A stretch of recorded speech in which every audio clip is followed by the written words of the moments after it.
Hello and welcome to the France 24 interview. Our guest today is Ukraine's Foreign Minister Dmytro Kuleba. He joins us from Kyiv. Thank you very much for being with us today. The pleasure is mine. Mr. Minister, Russia announced that it had hit a missile factory near the capital this Friday. It promised more strikes. Does that mean that the war is coming back to Kyiv, or do you think this is a Russian response to the sinking of its flagship in the Black Sea? Well, Russia launched this unprovoked war, and it demonstrated that it doesn't need any legitimate reason to strike any target in Ukraine. So we should really not refer to this logic that Russia does something in response to Ukraine's actions. Russia does it because it is at war, at aggressive war, and tries to defeat us. It is true that tonight Ukraine was, some cities in Ukraine, including Kyiv, were hit by missile strikes, but this is the life that we learned to live in the last months and a half. Right. I just want to go back to the sinking of the Moskva. It's the flagship of the Russian Black Sea Fleet. It sank on Thursday. The Russians said it was a fire, and then due to bad weather, you say that it is a Ukrainian strike. Are you positive that this is indeed exactly what happened? Well, let me tell you this. Ukraine is not afraid. Ukraine is not afraid to defend itself and to hit targets which pose a threat to our country and to our people. We understand that this is the war and we have to defend ourselves. It's painful for Russia to admit the reasons, to admit what happened to this flagship, but history will reveal the truth, and I'm eager to hear it. But the truth for you is that it was a Ukrainian missile strike against that flagship. The truth for me is that the flagship that was firing missiles on Ukrainian cities and killing Ukrainians, civilians, is in the depths of the Black Sea. This is the truth. You mentioned strikes in Kyiv and other cities, but all the eyes are on the east of the country. Are you concerned that it could be worse than ever, that Volodymyr Putin cannot afford to lose face again, and that he is ready for the worst? If we should all stop caring for President Putin's face. He made his choice to attack a sovereign country that posed no threat to him. His army committed unspeakable atrocities in Ukraine, killing, torturing, raping. I don't think anyone in Europe or across the globe should build his policy towards Putin on the principle that he needs to save face. He has to be defeated by all means, militarily, politically, economically. This should be the goal that should unite all countries who stand for democracy and for the rule of law. Right. I want to get to the situation in the southeastern city of Mariupol. Obviously, the situation is extremely bad over there. There are reports that the Russians or the pro-Russian troops are digging up bodies and bringing a mobile crematorium, presumably to delete any evidence of what we've seen elsewhere in Bucha, in Borodyanka. Is this also the information that you have? I regret to confirm, after the murders and atrocities at Bucha and other cities near Kyiv were revealed, the Russians understand that they have to focus on covering up the traces of their crimes in other parts of Ukraine. And I'm in contact with someone who is still in Mariupol. I receive first-hand information from there, and I can confirm that the scale of crimes committed by Russia in Mariupol is even higher than what we've seen in Bucha and other parts of the Kyiv region. Right. Obviously, you're the diplomat in chief. There are talks with Russia, or I don't know if they're still alive. I mean, are they going anywhere, given what we're witnessing on the ground and what seems to be likely to happen in the near future in the east of your country?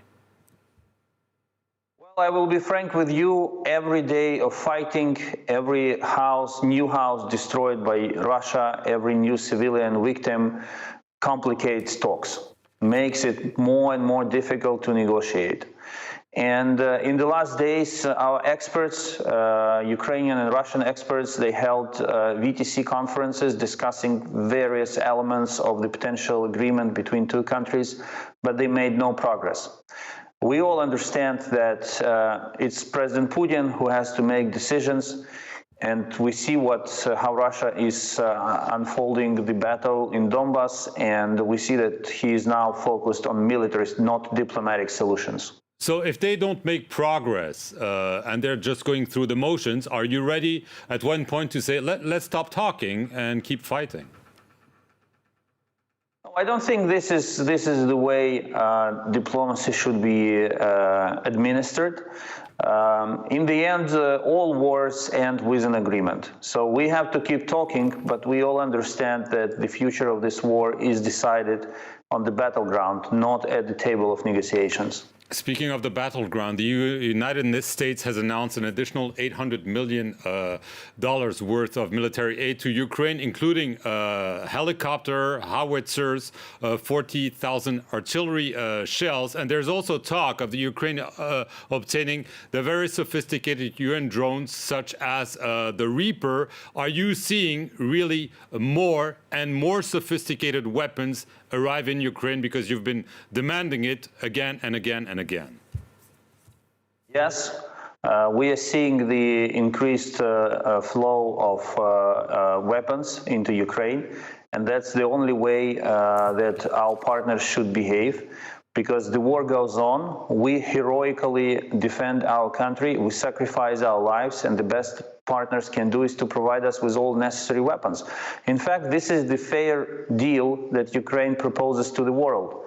You give us everything that we need to fight, and we do the rest of the job. We fight in our territory, in order for you not to get involved into this war. I think it's a fair deal.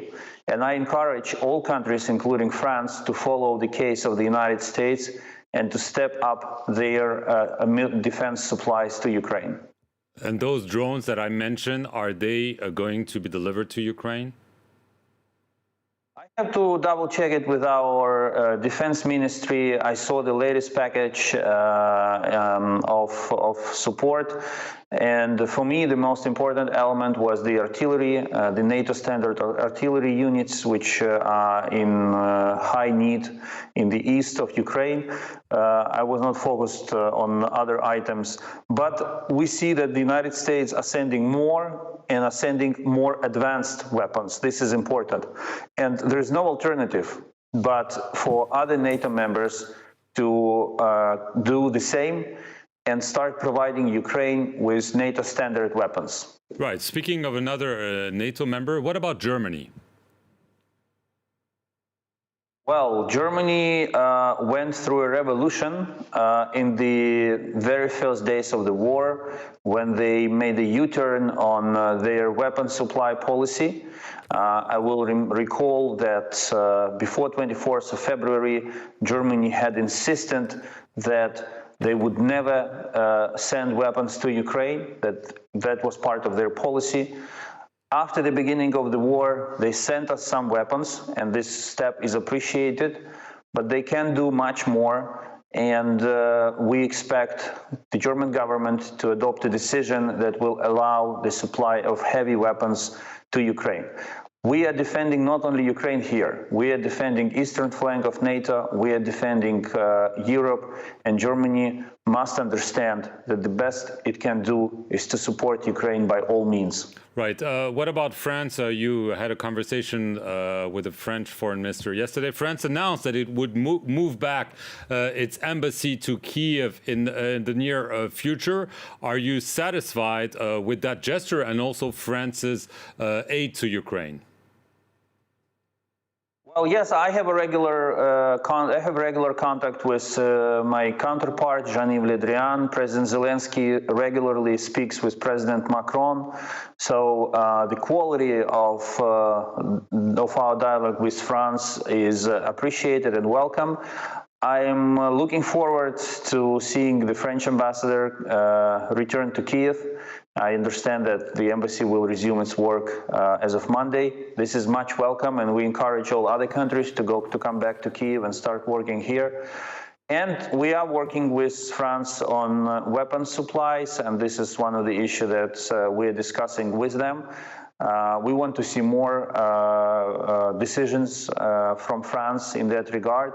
But the role of France is also very important in the European Union when it comes to imposing new sanctions against Russia. France was helpful in mobilizing support for previous packages of sanctions. The next sixth package is on its way, and I discussed in particular with the French minister the need to introduce oil embargo so that the European Union will not be buying Russian oil and will not be thus subsidizing Russian war machine. And do you sense that the French are in favor of such an oil embargo? Well, I have an impression that France is open to discussing it, and this is good. I don't think they made the final decision, but and probably we will have to wait until the second round of French elections to continue our discussions. But it's good to see France being open-minded to the idea, because France, as far as I understand, sees the way how to compensate Russian oil with supplies from other countries. Right. Speaking of France, there was recently a spat, let's put it this way, about the issue of genocide. Obviously, Ukraine considers that Russia is carrying out genocide. So does Joe Biden, so does Justin Trudeau, but the French president disagree. Your president said that those words deeply hurt him. So, I mean, do you think that Emmanuel Macron is doing this to keep his channels open with Vladimir Putin? And if so, do you think this is a good way to talk about this issue? Again, before the 24th of February, when the war started, we were always hearing from Paris, but also from some other European capitals like Berlin, that we need to talk to Putin, we need to keep doors open, we don't have to push too much on him because we don't have to provoke him, we have to avoid escalation. And this entire policy, it failed. It failed because it didn't help to stop Putin. Putin still attacked Ukraine. And therefore, we ask Berlin, Paris, other capitals to reconsider this policy and to accept the fact that it's time to unite. It's time to take a firm stand against Putin and his country. It's not the best time to seek the ways how to please him, how to find common ground with him, because he's not responsive to that. President Macron made enormous effort to stop Putin from waging a war. But here we are, the war is there. So it's time to change the basic concept of the French approach to Russia. Right. So in conclusion, you would like France and its president to call what is happening in Ukraine a genocide. Yes, it's time to do it now. I deeply regret to say it because it's happening to my people and to my country. But the more this war lasts, the more evidence of hatred, specifically towards Ukrainians, as a nation, as a group, will be revealed. And therefore, in the end, I believe that these atrocities committed by Russia will qualify as genocide legally. Dmytro Kuleba, I want to thank you very much for being our guest here on the France 24 interview from Kyiv, and thank you all for watching it.